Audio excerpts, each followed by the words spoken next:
Welcome to the information session for POS 494 Policy Design Studio for Spring 22. My name is Ashley Wright, Senior Coordinator for the ASU Lab for Leadership, Diplomacy, and National Security. And I am here with my colleagues in Tempe, Ms. Kisa Grant and Matt Oxford from SBGS, and also our PDS Junior Fellow, Isabel, and former PDS Junior Fellow, Spencer. And let me share my screen. Okay, and we have two ambassadors teaching this course, Ambassador O'Donnell and Ambassador Moore, and they are here today. Ambassador O'Donnell, could you say hello to everyone? Hey, thank you, Ashley, and thanks to the School of Politics Global Studies, Gisela Grant, Matt Oxford, and thanks for all of you for being here to learn about this course, the Policy Design Studio or Embassy Country Team, what it's like to work in an embassy.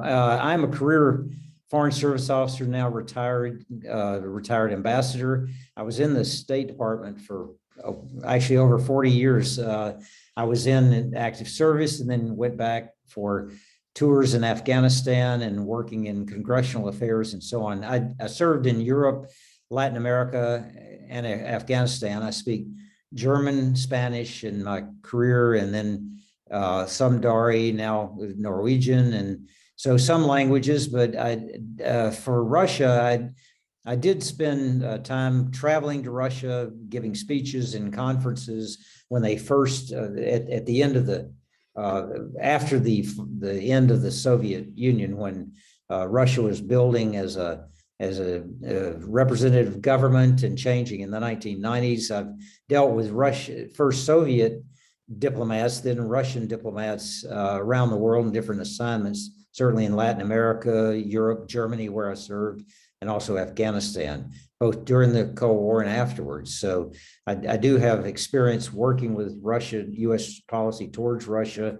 I'm an economic commercial officer. That was my helping U.S. companies overseas either trade or invest, export. And then I was ambassador for special multilateral issues like unresolved issues of the Holocaust, democracy, and human rights in Latin America. I was more of a negotiating ambassador. So I'll turn this over to Ambassador Rod Moore, who has a distinguished career in the Foreign Service and a little different career. So Rod, Ambassador Moore, over to you.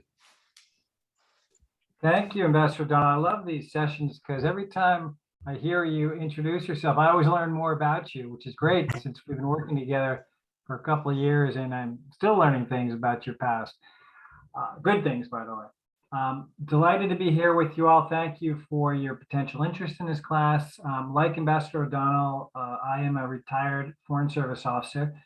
I only worked about a little over 3 decades for the State Department. I can't match his 4 decades, which is quite impressive, I have to say. Most of my career was spent in the Balkans, South Central Europe. Other than my first assignment overseas, which is in Port-au-Prince, Haiti.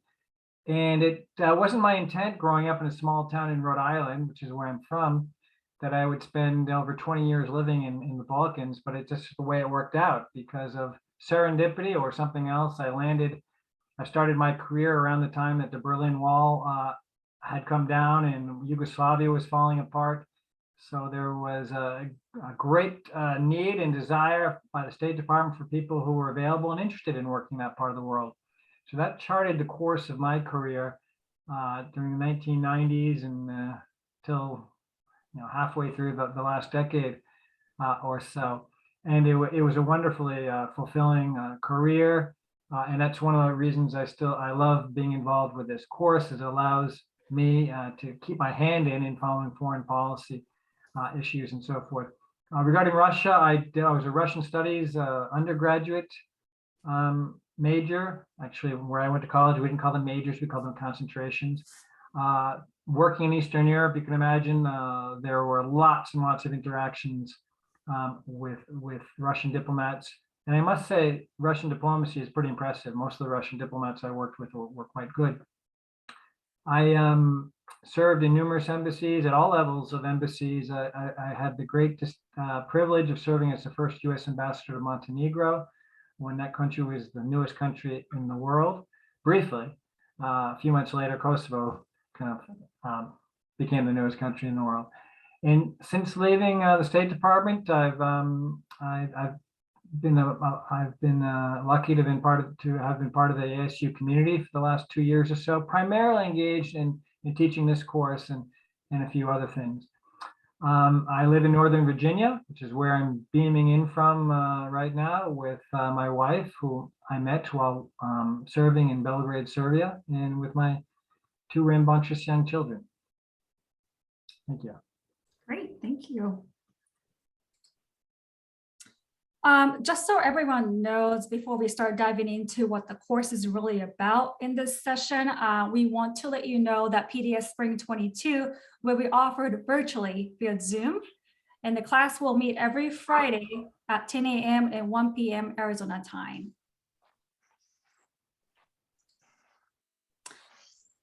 For Policy Design Studio, we do ask you to submit your application first. So Ambassador Moore will explain the selection criteria. Thank you, Ashley.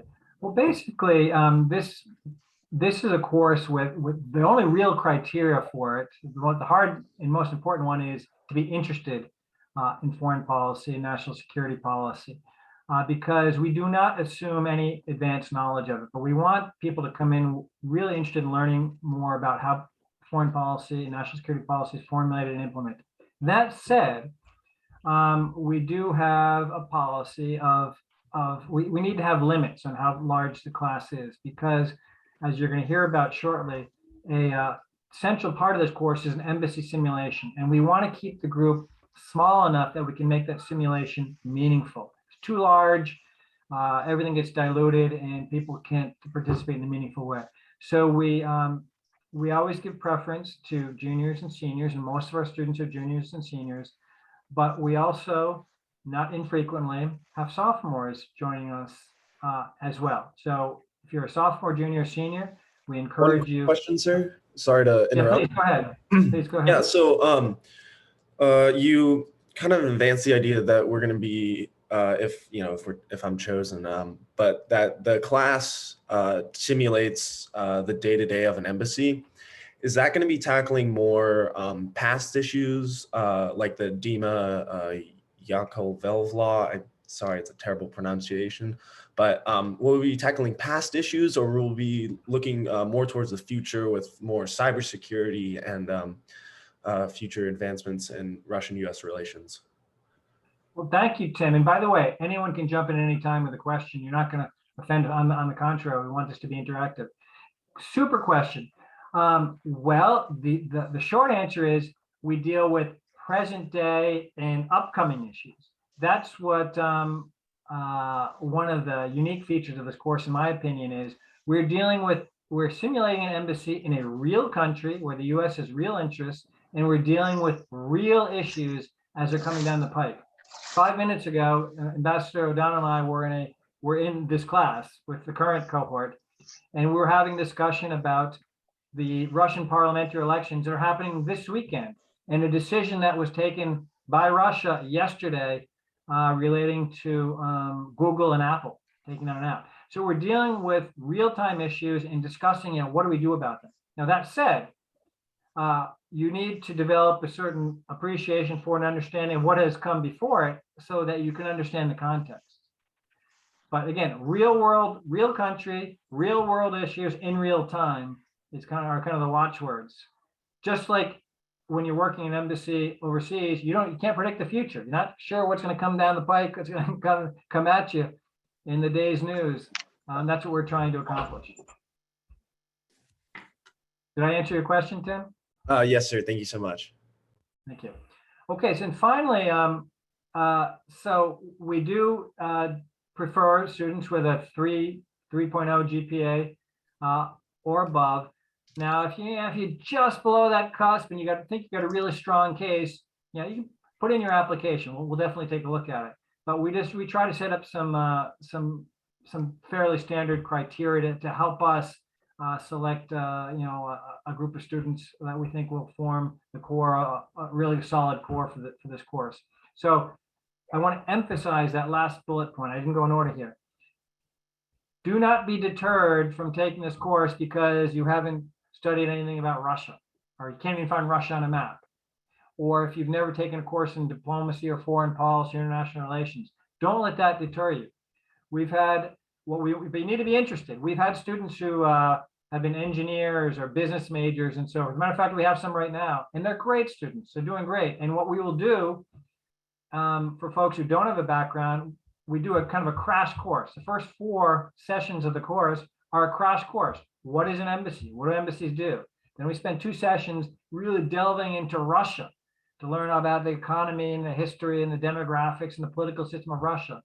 And then we have a whole course devoted to US policy toward Russia and who the key institutions are, so that everyone gets up to speed by week 5, which is exactly where we are right now with the current group of students. Oh, and then the first point about on-campus students. Now, I'm not the best place to answer this question because I think that is generally the policy, but if I'm not mistaken, and Gisela and others can correct me, we have made exceptions on a few occasions for online students, I believe, to take this course, but I'm not equipped to speak authoritatively on that issue. You're right, Ed, Rod, sorry. We have made exceptions, so we'll cross that bridge when we get to it. All right, thank you, Ambassador Moore and Gisela. Let's go to the next slide. Ambassador O'Donnell, please. Okay, thank you. And the policy design studio, as we call it, is for spring. We focus on Russia because that is a major power relationship. It's a very complicated relationship, and it's not always a good relationship. We have serious problems with Russia and their human rights record and their aggressiveness and countries around them, and in Ukraine, certainly Crimea and so on. But we think it makes for an interesting course. So we call it U.S. Diplomacy in Action. This is, we do look at the strategy from Washington, the strategic issues of how we deal with Russia. And as Ambassador Moore said, we also, we certainly, do this as a role play, and we want to have that sort of dynamic where you understand our major power relationship, what's in the headlines, and it's what's current. And answer the question, Ambassador Moore mentioned that we do follow the strategic events and current issues, but we also want to have a grassroots sort of approach where what does an embassy officer actually do on a day-to-day basis? That's for those of you who may want to pursue the Foreign Service as a career, take the Foreign Service exam, or maybe you want an international relations type of job where you be overseas, so you'll know what a U.S. Embassy does and how to work with the U.S. Embassy. Or maybe you want to volunteer for the Peace Corps or for an NGO, a non-governmental organization that you care about. Well, if you're working for human rights first in a foreign country outside the United States, you want to know how to work with the embassy, and that's going to help you whether or not you want a career in the State Department or the federal government, maybe the Department of Commerce, or any other U.S. government agency working within the embassy, but also working with it. What we also teach about is the rolling policy agenda. That's kind of a way of coming up with a strategy that you as a student, after looking at what the current strategy is for Russia, you come up with your own. Be creative and you think outside the box. How do we bridge this gap between trying to have a better relationship with Russia and also speaking out about our values and criticizing Russia because of their lack of human rights in the government of Russia? And so we do this in a simulated way where we role play. Ambassador Moore in his section of 10 or 12, 15, I think now it's 13, 14 students in his section, another 12, I think in mine. We role play, and each of you will have a role in the embassy. We'll have a political officer, an economic officer, defense attaché, and I'll ask, like I did the last hour, okay, Putin has decided there's an election, a Duma election. So what do we do about it? Political officer, what are you doing? Defense attaché, what do you do? It's role playing, and then I give feedback and ideas of what an embassy would do and what I would, as ambassador, would want you to do. So it's role playing as a group dynamic, and it also develops leadership. We'll talk a little bit more about that, how to work in a group. And then we bring in outside speakers, expert guidance, people who have been, for example, John Teft, who was the actual U.S. ambassador to Russia, has met with us. We've had former assistant secretaries for European affairs. We've had very senior people. General H.R. McMaster's, who's head of the National Security Council in the Trump administration, talks to our class. He'll talk to this class this semester. And so we have very senior practitioners, people who have managed that relationship. And then we, this comes from our network of people we know, Ambassador Moore and myself. And then the last thing I'll mention, I think there's a little bit more on it later, but there is an option for you, not only this virtual class or Zoom live class, but if you want to pursue a virtual internship in Washington, D.C. and get credit for it, we also will work with you, POS 484, so that you get 3 hours credit for an internship where you would work with the federal government or an NGO or a think tank, where you would benefit. You'd get that on your resume as having had a working relationship with the organization. Those are great ways to start a career. We've got plenty of graduates of this policy design studio who have full-time jobs now through the internships they had while they were in our program. Thank you. All right, thank you, Ambassador Donald. The internship slide is coming up after this. So Ambassador Moore, please take this one. Okay, thank you. I'm cognizant of the fact that Ambassador Donald and I are both talking a lot. I'm going to continue to talk, but I do want to invite you again to interrupt with any questions. I just wanted to give you a little bit more of a flavor of the course itself and how I think it's a little bit different, or probably a lot different from other courses you're taking at ASU. And I say that with a little bit of humility because I've never actually taken an ASU course. I've only taught ASU courses, but from my feedback I get, I gather it's somewhat distinctive. And I want to talk a little bit about those distinctions. Some of them we've already discussed. First of all, of course, is that Ambassador Donald and I, who co-lead this course, we are not career academics. We are, or were at least, career practitioners. So you'll hear me say, we probably think, talk, and maybe even behave a little bit differently from other professors, not necessarily in a better or worse way, but in a different way. There are strengths, there are pluses and minuses of that. But what we do bring is, a lot of experience in working in the foreign policy world and in U.S. embassies overseas. And what we want to do through this course is to help translate some academic and theoretical concepts into, real world practicalities. And hopefully we accomplish that. So not only we talk about how foreign policy is formulated, but how it's actually implemented in the field in a U.S. embassy. Which of course is something that I love doing in my career, and I certainly love being able to continue to do that. So let me point to a couple of the central facets of this course. One is the embassy simulation. We've talked a bit about that. I would just add, I'm not sure we've emphasized this yet. Every student in our class actually takes on a role, a specific role, which he or she will hold for the entire semester, of a senior official in our simulated embassy in Russia. Well, political officers, economic officers, a defense attaché, commercial officers, agriculture officers, public diplomacy officers, and so on and so forth. And the idea is you get into that role, and we expect you to, as our expert on public diplomacy or whatever, to learn about the real world implications and content of that job, so that when we are sitting around as a simulated embassy, cogitating over what we ought to do about a particular foreign policy challenge, we can look to you and say, hey, defense attaché, Russia and Belarus just had major military exercises in Western Russia. What do you think we ought to be thinking and doing about this? Or so on and so forth. Or we had the experience, or we had Afghanistan in the news, right? So we have a political external officer. What do you think? How ought we to be dealing with Russia? Should we be taking this? Should we be putting our head between our knees in hiding because of this perceived humiliation in Afghanistan, or should we see this as an opportunity to collaborate with Russia, counter terror, counter narcotics, and things like that? So that's just an important facet that students have specific roles. Second one, already mentioned by Ambassador O'Donnell, the outside speakers. Again, we try to get very high level, very knowledgeable people. And that is a great way of supplementing whatever Ambassador O'Donnell and I can offer, but more importantly, what you're learning from each other in this course and what you're learning from the readings and in your research.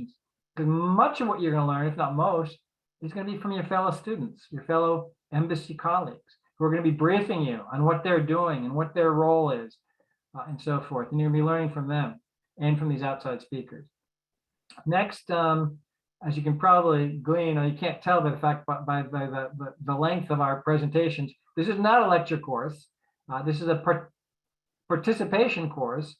There will be a few rare occasions where Ambassador O'Donnell and I will speak at length about a topic, but just to help you get up to speed. And the idea is then we're going to be kind of in a brainstorming mode for the most part.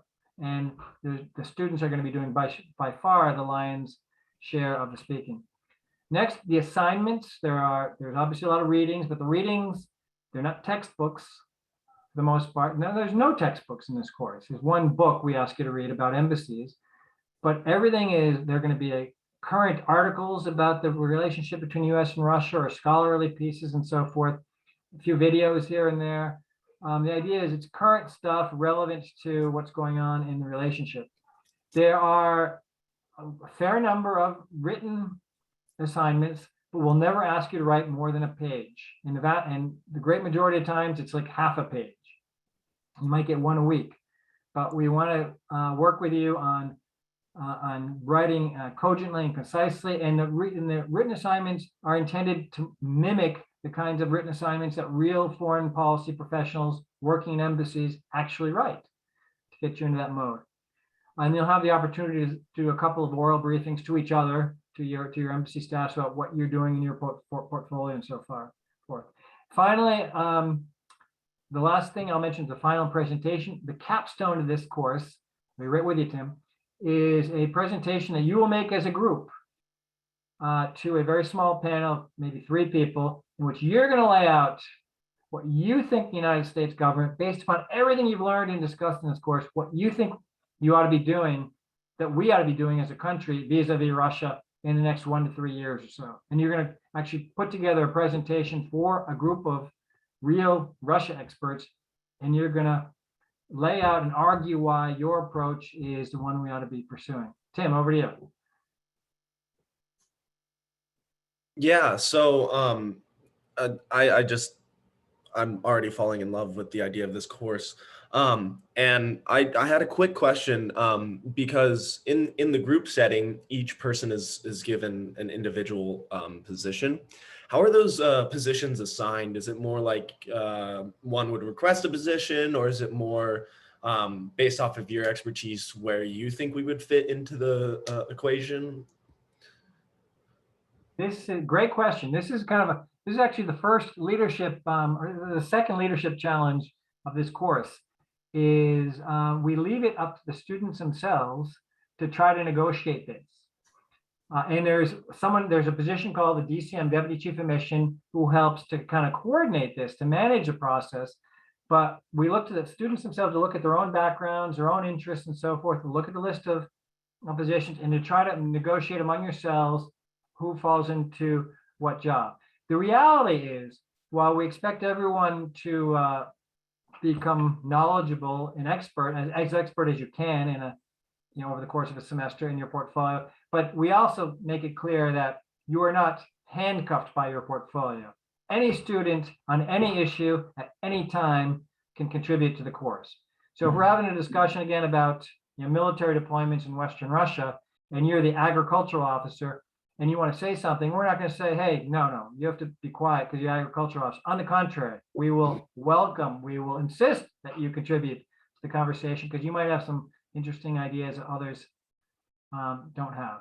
So that's how we envision it. It's always worked until now, believe it or not. It sounds pretty chaotic, but I've seen this done 4 times and it's fallen into place every single time. The students themselves managed the process. Did I answer the question, Tim? Yes, sir. Thank you so much. Thank you. Now another question from Acacia. I'm probably mispronouncing. No, you pronounced it right. Good job. So Thanks. sophomore, so I still have a lot of semesters that I could take this class. Do you think there's any benefit to waiting till maybe it's offered in person, or in your opinion, do you think it's the same quality of a course online as well as when it used to be in person? I'll offer a quick observation and I'll let others chime in as well. Well, I guess my bias is always in person is always better. The advantage of coming to Washington, now I have to say, I started in January of 2020. So I did half a semester in person and we went virtual after that. But what I saw during that half a semester in Washington is that it's not just the course. When the students were coming to Washington, we're spending 4 days a week in internships in real settings, with the State Department, Capitol Hill, think tanks, lobby firms, whatever. And they were imbibing a lot of that experience, the Washington experience. And 1 day a week, they were with us. It's a longer course, or at least it has been traditionally. We spend more time in person, 6 hours a day versus 3 hours online. So, I mean, if you have time and you want to come to Washington and get the full Washington experience, in all honesty, that's probably preferable if that's what you want. However, on the flip side, I would say is that we've been working very hard. We're still trying to improve it. We haven't perfected it yet, of delivering this course in a 3-hour format online. And I'll be honest with you, frequently I forget when we're having a course that we're not all sitting in the same room sometimes because of Zoom technology and so forth. And the people who can best answer this question are 2 of them who are sitting with us right now who have taken the course online, Spencer and Issa. But I want to ask Ambassador O'Donnell if you want to mention anything before we ask whether or not either of them want to contribute. Well, I think Rod, Ambassador Moore made some good points. Being in person, the whole political dynamic, the energy of Washington, D.C. and the internship. And it is a 12 credit hour semester. It's a program when you come to Washington. Right now, unfortunately, we can't offer that because of the COVID and the problems of that confront us with the COVID pandemic. So we're hopeful to return to that in person next fall and in fall of 2022. But in the meantime, for those students who want this experience and want to do it as a 3-hour program, it's there, and you can do it while you pursue other courses as part of your curriculum. I mean, obviously, if you come to Washington, that is your semester. So you have to divert yourself. If you're a business major, then that's what you're doing, the Policy Design Studio program. But so it's a choice of, I think we do a pretty good job of replicating the sort of role playing we do in person. And Ambassador Moore has done a lot of work on perfecting that Canvas page and all the ratings. So we do our best, but you do have a choice. That's it. And one last thing as well, which is relevant to our 2 current or past students, is that SPGS until now, and again, I don't want to speak on behalf of SPGS in terms of policy, but until now, they have permitted students to repeat this course, to take it twice when we are, provided it's not the same country, the focus. And we'll probably do Russia one more time, and then we'll move on to another country. So both of the students here, Spencer and Issa, have taken it twice, once when it was Afghanistan and once when it was Russia. But I would ask either of them if they wanted to say anything about in response to Acacia's question. Sure. I'll really quickly. Acacia, I was a sophomore when I first started this course, and like you, I was also wondering if I should have waited maybe for it to be offered in person. And I will say that, I mean, circumstances had continued at that point, and I was just I would kind of cut myself short if I had waited to go back in person. So I had not had the opportunity to experience it in person, like Ambassador Moore was saying, but I in no way feel like I had been maybe cheated out of any kind of opportunity, or that it was it fell short of any kind of expectations that I had. Another opportunity for you, just for reference, this semester I am living in DC, helping with Afghan resettlement and volunteering and just in the energy and the environment of DC. And I'm also taking the course as an online course. So there's nothing, saying that you can't do that as well, and seeking an internship in DC because the course is offered online. Like there are other options that you can pursue if that's something that you're interested in doing. But it depends really on what works for you and your plan of study. I don't think that the course being online is anything that necessarily goes against it. Thank you, Issa. That's really helpful, actually.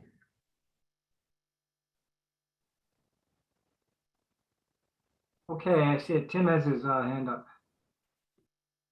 Oh, that was just a rollover, but I actually could I ask another question?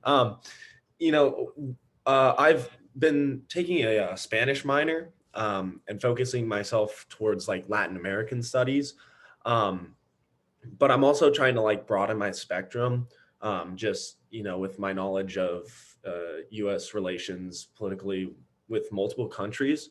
Would a minor in Spanish and like being able to speak another language be a benefit to maybe trying to insert myself in a State Department that works in that certain region?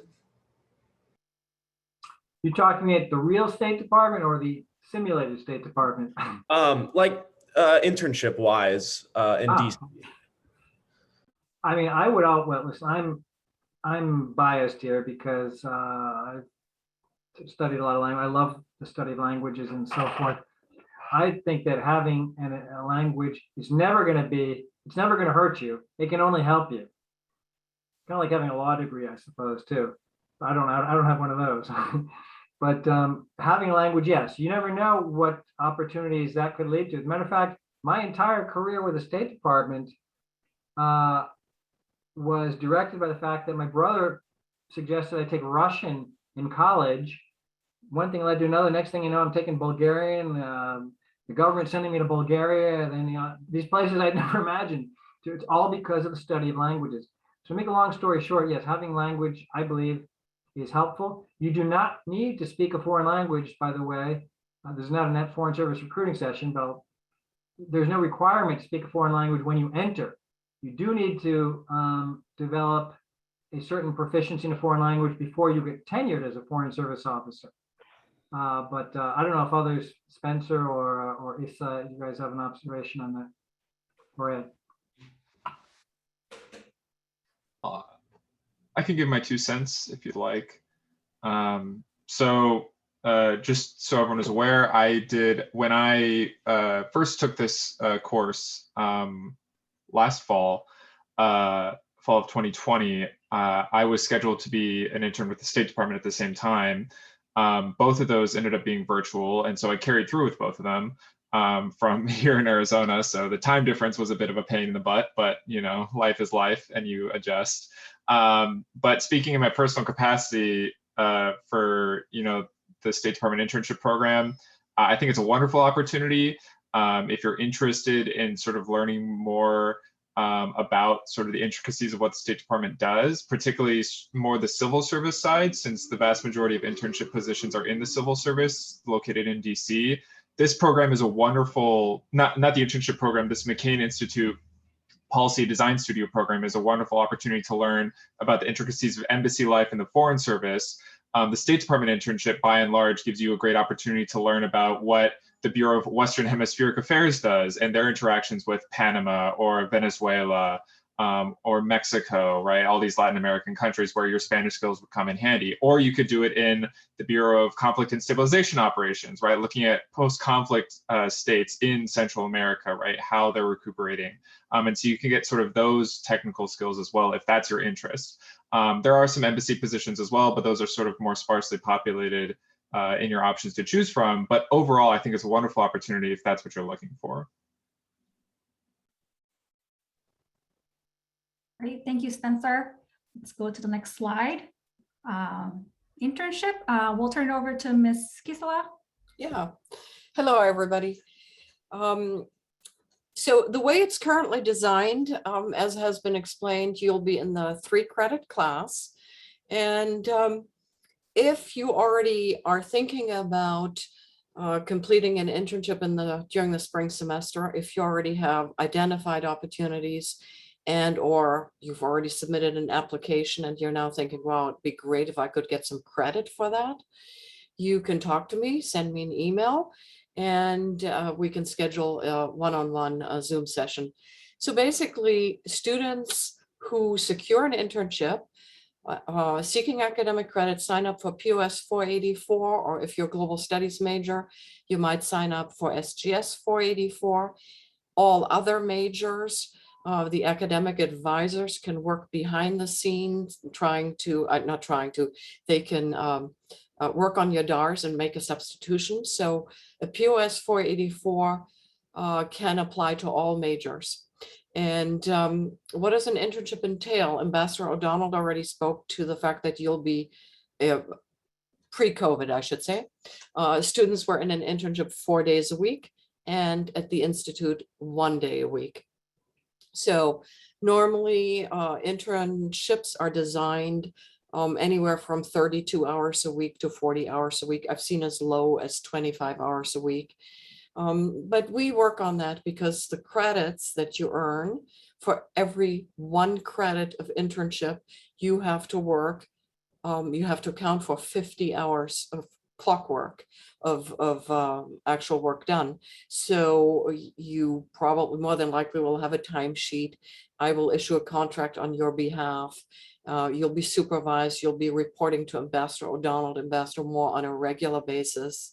And discussing your progress and any challenges that you may be facing, any questions you have about the workplace environment.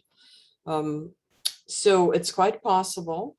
And if you are thinking about at least maybe searching for an internship, maybe spend an afternoon or weekend looking around in Washington, D.C., I can tell you that still most internships are delivered in a virtual format for the spring. Which is the same case here in Arizona and really basically throughout the United States. There are going to be some that will require students to relocate, and that is a whole separate issue because this is a class. We're not delivering a program. In a program, we also provide student housing, and there's like another entire aspect to it, which we don't want to discuss today, but hopefully we get back to that fall 22. So an internship, quite doable. Ideally, it relates to, something in the international realm.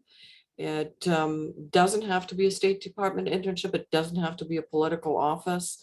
It can also be, I think Ambassador Moore mentioned lobbying firms, or maybe O'Donnell did. We have a lot of nonprofit organizations.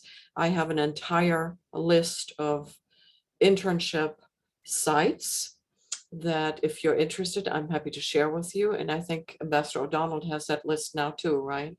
And Yes. you have that, yeah. Right. And you can go through that. We've not gone into that list easily. We have 100 different opportunities listed there. It doesn't differentiate between virtual and in person because obviously COVID took us all by surprise. And it would be too much work to go in and make all those changes and then perhaps next year having to change it all back. So that's up to you. Once you get to the website, it'll say this internship is currently available in a virtual format only, or it might be a hybrid, or it might be in person. And I will help you with the internship search, this entire process, and the application process. And even we can do mock interviews, and we revise your resume, and we talk about how can you be successful in an internship, and so on and so on. So it's a lot of pre-planning, a lot of pre-work before you would actually begin the internship. Let's see what else we have. Yeah, you can just send me an email. My email address is here, and we can schedule a Zoom meeting as early as next week, and we'll go from there. Are there any questions? about internships and the credits. Are all of you, well, let me just say, for the in-person students, so on the ground, if you're in Tempe or wherever you might be, but you're considered not an online student, but an on-the-ground student, the course is open. We've had every semester, we've had a couple of students who are online students, and there is an entire separate process that we have to go through to basically get the permissions to have you enroll in this course. And the reason it's complicated is there is a different fee structure in place, the classification online student versus on the ground student, and so on and so on. So it's a lot of internal rules and regulations that we have to pay attention to, but that would only hold true if one of you is an online student and is interested in this course. And again, you can reach out to me and I will work with you on that. All right, thank you. Thank you. All right. So what are the PDS alumni doing now, and where did they go after graduating from ASU?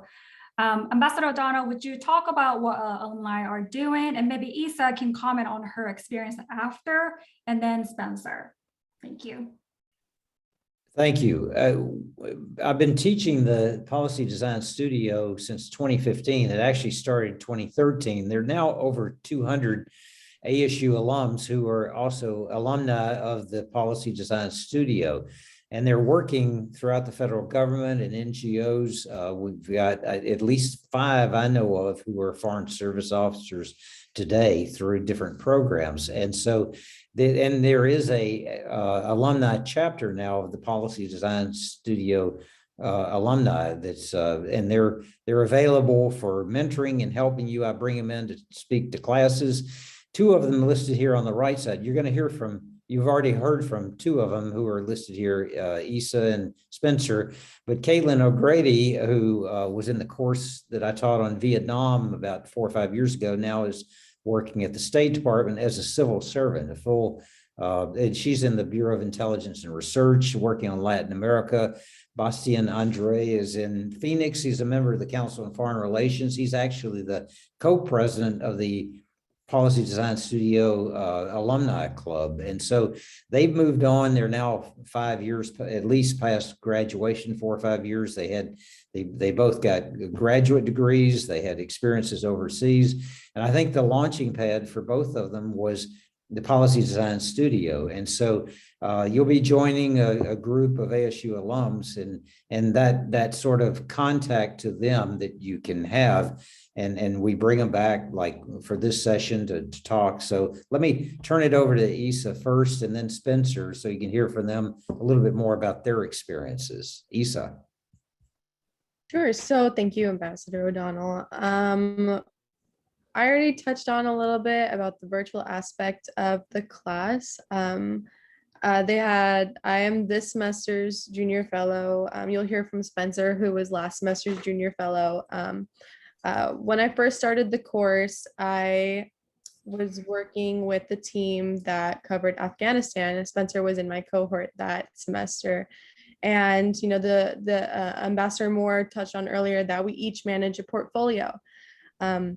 I was doing internal political and public affairs, so managing President Ghani and Abdullah and that government during the peace talks. And this semester, I am in charge of the global issues portfolio. So focusing on Embassy Moscow and Russia's role in the global community, from sustainable development, human rights, energy, etc. And working in the virtual environment here in the course this semester, there's going to be a lot of collaboration between the different portfolios. There is, I would say, a lot of accessibility within this course. So students can take this course. Obviously, if you just have a computer, you can plug into the course on Fridays. And like I mentioned earlier, that this semester I'm in DC. Well, a lot of my peers are in Arizona. I have one of my peers is in Miami right now, was in Switzerland earlier this semester. So It's really interesting to see students from all kinds of backgrounds, all kinds of majors. We have a lot of business majors. I'm a psychology major. We have, I think someone in this session mentioned that they were studying Spanish. So that's also another kind of pathway that you'll see a lot of students have. It's very interesting to hear from all different kinds of students like that. And then you have the guest speakers, which is very interesting because they will join the call on Zoom, and you get to ask them questions and pick their brains about certain events or their experience in the Foreign Service. For example, this semester we're going to hear from Senator Jeff Flake, H.R. McMaster's, Beth Jones. It's such a great opportunity to expand your network, expand your options, and really look at these leaders and see the kinds of opportunities that they have had lined up for them, and then see if, whether you can see yourself doing that kind of thing, or just to learn more about different kinds of careers and also experiences or international experiences. There's also an emphasis on character-driven leadership in the course, and you really do see that with the kinds of guest speakers that come to speak, and then also the students and activities that we lead in are led in class discussions. I'm going to go ahead and pass it to Spencer, who will talk more about the course and integrated country strategy. Thanks, Isa. Yeah, I wanted to talk more about the final project of the course. It was touched on briefly, but when you get into the course, it sort of is thrusted upon you in a way. And so at the beginning, it can feel very confusing, but it's a really rewarding experience. And so I wanted to talk a little bit more about that, and especially how it works in a virtual environment. So the actual final project is something called an integrated country strategy. This is a real life process that U.S. embassies undertake. It's essentially their vision, their vision for what U.S. policy looks like, 4 years out into the future for the host country that they're stationed in. And so, of course, this would be on Russia. And within your group, as a country team, within your fellow students, you're tasked with creating a vision for what you think the U.S. Embassy in Moscow should focus on and strive towards for the next year, the next 2 years, how it should tackle issues like human rights violations, economic interdependency with European partners and allies, escalatory arms control and stability violations. So all these different complex issues that the U.S. has and manages in real time that you are simulating, it's going to be your responsibility to coordinate within your team members, within your fellow students, and figure out, what do we want to focus on? We have finite time and resources to dedicate our energy towards to covering. And so within those topics, if you want to talk about human rights, well, what sort of steps or tasks or projects should we focus on to maybe combating human rights, or maybe try to work with Russian authorities or the Russian government to create more human rights understanding? Ambassador Moore mentioned at the very beginning of this presentation that in light of the just now started Russian elections, that Alexei Navalny's mobile app was taken off of the Apple and Google app stores in Russia. And so how would the US react to that, right? Is that something you want to focus on in your integrated country strategy? Do you want to highlight Alexei Navalny as sort of a hero, or do you maybe want to acknowledge him from a distance to try to work out something with the Russian government officially and salvage ties there? And so, of course, all this being virtual, it's within yourselves to determine, where do we want to meet? Do we want to meet virtually, right, at this amount of time with this amount of people? If there's a lot of people, are we going to have to pick multiple times to meet? And so it really boils down to, what you want to make from the class. It's possible to skate by and, not speak up during class, only sort of speak when spoken to, or you can, be proactive and, be keeping up to date with current events, what is happening in your specific portfolio. If it's, external economic conditions with Russia, Nord Stream 2 was just completed. How does that influence, Russian interaction with Germany, a key US ally, right? How does it interact Russian influence with Ukraine, right? Another key US ally, and actively reporting on that and contributing within the team towards your integrated country strategy, right? If you're the external affairs officer for the economics section of the embassy, do you want to use your personal leverage to push the team to focus on Nord Stream 2 and how we should confront that? Because that's important to you, right, as a part of the team. And so in a remote environment, you have sort of, it's a double-edged sword. You have the liberty of flexibility and sort of being able to meet whenever, but you also sort of have the curse of flexibility. Since everything is virtual nowadays, everyone sort of has their own temporal schedule that they have to work around. And so it can be a bit of a challenge, but ultimately, both the times that I've done this, in fall and in spring, and with the fall time with ESA, this was the first time, right? This was when sort of everything just went virtual. And so it was a bit of a challenge to sort of figure out how we're going to do it all. But it's possible. It worked for myself both times. I imagine it'll work for ESA both times as well. Not barring a cataclysmic event that strikes, Tempe, Arizona or something. And so it's entirely doable. It's entirely possible. It's an absolutely rewarding experience. I highly recommend it to anyone. If anyone has any questions for myself or ESA as personal people as students, themselves that have gone through this, I'm happy to talk at length more about this if you're interested, one-on-one or here in this call if you'd like. And so that's all I wanted to talk about, but a wonderful experience I highly recommend. Thank you so much, Isa and Spencer, for your comments and detailed information.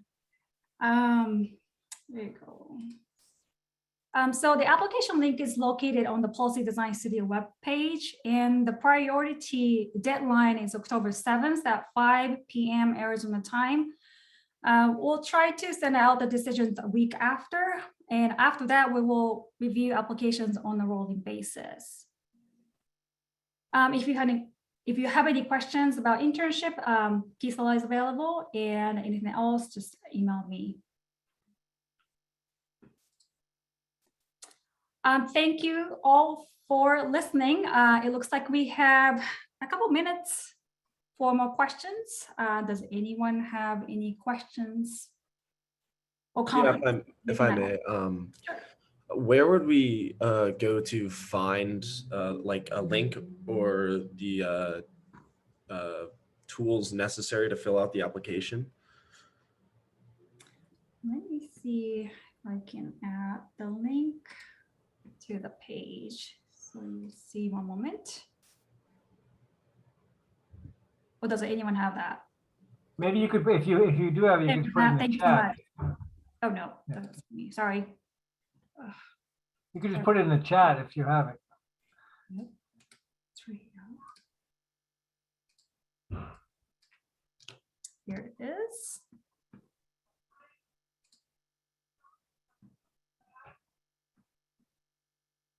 I'm gonna stop sharing my screen.